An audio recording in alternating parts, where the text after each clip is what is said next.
मुंबई के हलचल भरे शहर के मध्य में दोस्तों का एक समूह एक रोमांचक यात्रा पर निकल पड़ा, इस बात से अनजान कि उसका भाग्य उन्हें इंतजार कर रहा था।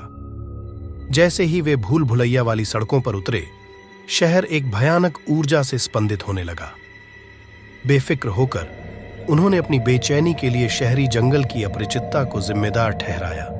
उनका आवास एक मंद रोशनी वाली गली में स्थित एक जीर्ण शीर्ण गेस्ट हाउस ने उनके आतंक में उतरने के लिए मंच तैयार किया। जैसे ही उन्होंने अंदर कदम रखा, अजीब घटनाएं सामने आने लगी। संकीर्ण हॉल में फुसफुसाहट गूंज रही थी, फिर भी आसपास कोई नहीं था। दरवाजे अकारण ही चरमराने लगे। लंबी लंबी छायाएं दिखने लगीं, जो टिमटिमाती रोशनी में द्वेषपूर्ण ढंग से नृत्य करती हुई प्रतीत हो रही थीं। अपनी बढ़ती आशंका के बावजूद वे शहर के स्थलों का पता लगाने के लिए निकल पड़े, लेकिन उनकी यात्रा में तब भयानक मोड़ आ गया जब उनकी नजर एक परित्यक्त इमारत पर पड़ी, जिसके बारे में अफवाह थी कि उसका अतीत भूतिया था। चेतावनियों को नजरअंदाज करते हुए उन्होंने एक दूसरे को अंदर जाने की चुनौती दी। उनकी हंसी सुनसान हॉल में गूंज रही थी।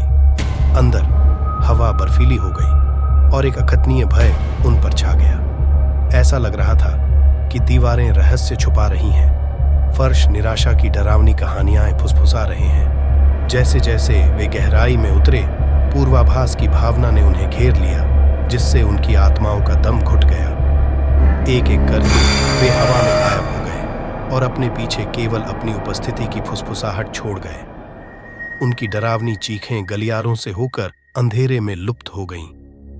बाकी दोस्तों में घबराहट फैल गई, क्योंकि उन्हें एहसास हुआ कि वे एक दुस्वप्न में फंस गए हैं। बचने के लिए व्याकुल होकर वे वापस गेस्ट हाउस की ओर भागे और पाया कि वह एक भयावह क्षेत्र में तब्दील हो गया है। एक समय परिचित कमरे अब विचित्र, हमेशा बदलते रहने वाले भूल भुलैया में बदल गए हैं। बाहर निकलने की बेताब कोशिशों को उन दरवाजों ने विफल कर दिया जो कहीं नहीं जाते थे, और गलियारे जो अपनी ओर ही मुड़ गए थे। शहर एक दुष्ट इकाई में बदल गया था, जो उनके डर को पाल रहा था और उन्हें अपने चंगुल में फंसा रहा था। उनकी मुंबई यात्रा एक ऐसे क्षेत्र में उतरना बन गई थी जहां वास्तविकता दुःस्वप्न में विलीन हो गई थी। जैसे ही उनमें से आखिरी ने शहर की भयावह पकड़ के आगे घुटने टेक दिए, उनकी कहानी उन लोगों द्वारा कानाफूसी करने वाली एक सतर्क कहानी बन गई, जिन्होंने मुंबई की प्रेतवाधित सड़कों पर घूमने की हिम्मत की।